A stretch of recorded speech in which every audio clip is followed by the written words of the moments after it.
ಪ್ರಭು ಯೇಸುವಿನಲ್ಲಿ ಅನುಗ್ರಹಿತರಾದ ಪ್ರಿಯರೇ, ಇಂದು ವಾಕ್ಯ ಆಲಿಸುವಾಗ ನಿಮ್ಮ ಮಕ್ಕಳನ್ನು ಪ್ರತ್ಯೇಕವಾಗಿ ಪ್ರಾರ್ಥಿಸಲು, ವಾಕ್ಯವನ್ನು ಆಲಿಸಲು ಹೇಳಿರಿ.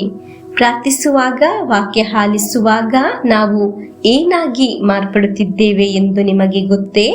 ನಾವು ದೇವರ ಪ್ರೀತಿ ಪಾತ್ರರಾಗುತ್ತಿದ್ದೇವೆ. ದೇವರ ಸ್ವಂತವಾಗಿ ಮಾರ್ಪಡುತ್ತಿದ್ದೇವೆ. ದೇವರು ಬಹಳ ಅನುಗ್ರಹ ನಮ್ಮ ಜೀವನದಲ್ಲಿ ನೀಡುತ್ತಿದ್ದಾರೆ. ಆಮೇನ್.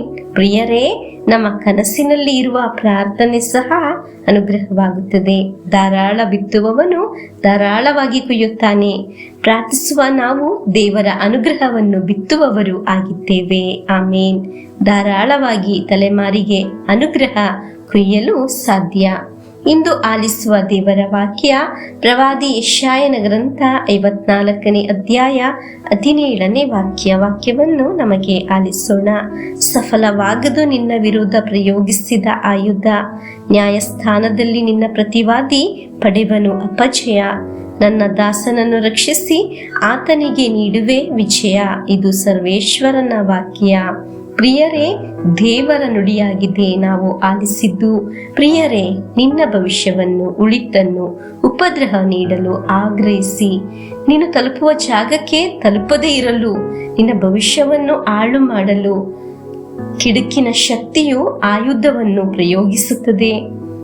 ದೇವರ ವಾಕ್ಯ ಹೇಳುತ್ತದೆ, ಪ್ರಾರ್ಥಿಸುವ, ದೇವರ ವಾಕ್ಯ ಆಲಿಸುವ, ನಮ್ಮನ್ನು ನಾಶ ಮಾಡಲು ಉಪಯೋಗಿಸುವ ಯಾವ ಆಯುಧ ಸಫಲವಾಗುವುದಿಲ್ಲ. ಆಮೇನ್. ವಿಶ್ವಾಸದಿಂದ ಹೇಳೋಣ, ದೇವರು ನಮ್ಮನ್ನು, ನಮ್ಮ ತಲೆಮಾರನ್ನು ಸಲಹುತ್ತಾರೆ, ಸಂರಕ್ಷಿಸುತ್ತಾರೆ. ಇಷ್ಟು ಜನರನ್ನು ದಾರಿ ತಪ್ಪಿಸಲು, ತಪ್ಪಾದ ಮಾರ್ಗದಲ್ಲಿ ಸಂಚರಿಸಲು ಪರಿಶ್ರಮಿಸುತ್ತಿರುವುದು ಎಂದು ನಿಮಗೆ ಗೊತ್ತೇ?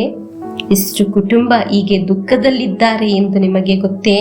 ದೇವರಲ್ಲಿ, ದೇವರ ವಾಕ್ಯದಲ್ಲಿ ನಿಲ್ಲುವವರು ಎಲ್ಲ ದಿನ ವಿಶ್ವಾಸದಿಂದ ಹೇಳಬೇಕು, ನನ್ನ ವಿರೋಧ ಪ್ರಯೋಗಿಸಿದ ಯಾವ ಆಯುಧ ಸಫಲವಾಗುವುದಿಲ್ಲ ಎಂದು. ಆಮೇನ್.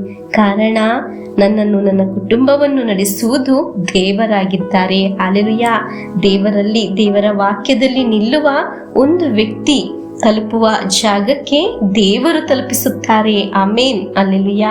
ಪ್ರಿಯರೇ, ದೇವರು ನಮ್ಮನ್ನು ತಲುಪಿಸುವ ಜಾಗದಲ್ಲಿ ತಲುಪಿಸುತ್ತಾರೆ ಎಂದು ವಿಶ್ವಾಸಿಸಿ ಪ್ರಭು ಯೇಸುವಿನ ಆಶೀರ್ವಾದವನ್ನು ನಮಗೆ ಸ್ವೀಕರಿಸೋಣ. ಆಮೇನ್. ನಮ್ಮೇ ಪ್ರಭು ಯೇಸು ಕ್ರಿಸ್ತರ ವರಪ್ರಸಾದವು, ದೇವರ ಪ್ರೀತಿಯು, ಪವಿತ್ರಾತ್ಮರ ಅನ್ಯೋನ್ಯತೆಯು ನಿಮ್ಮೊಡನ ಇರಲಿ. ರೋಗದಿಂದ, ಅಪಘಾತದಿಂದ, ವಂಚನೆಯಿಂದ, ನಿರಾಶೆಯಿಂದ ಸ್ವರ್ಗದ ದೇವರು ನಿಮ್ಮನ್ನು ಅದ್ಭುತವಾಗಿ ಸಂರಕ್ಷಿಸಲಿ. ದೀರ್ಘಾಯುಸ್ಸು, ಆರೋಗ್ಯ, ಸಮಾಧಾನ, ಸಂತೋಷ ಉಂಟಾಗಲಿ. ಪಿತನ, ಸುತನ, ಪವಿತ್ರಾತ್ಮರ ನಾಮದಲ್ಲಿ ಆಮೇನ್.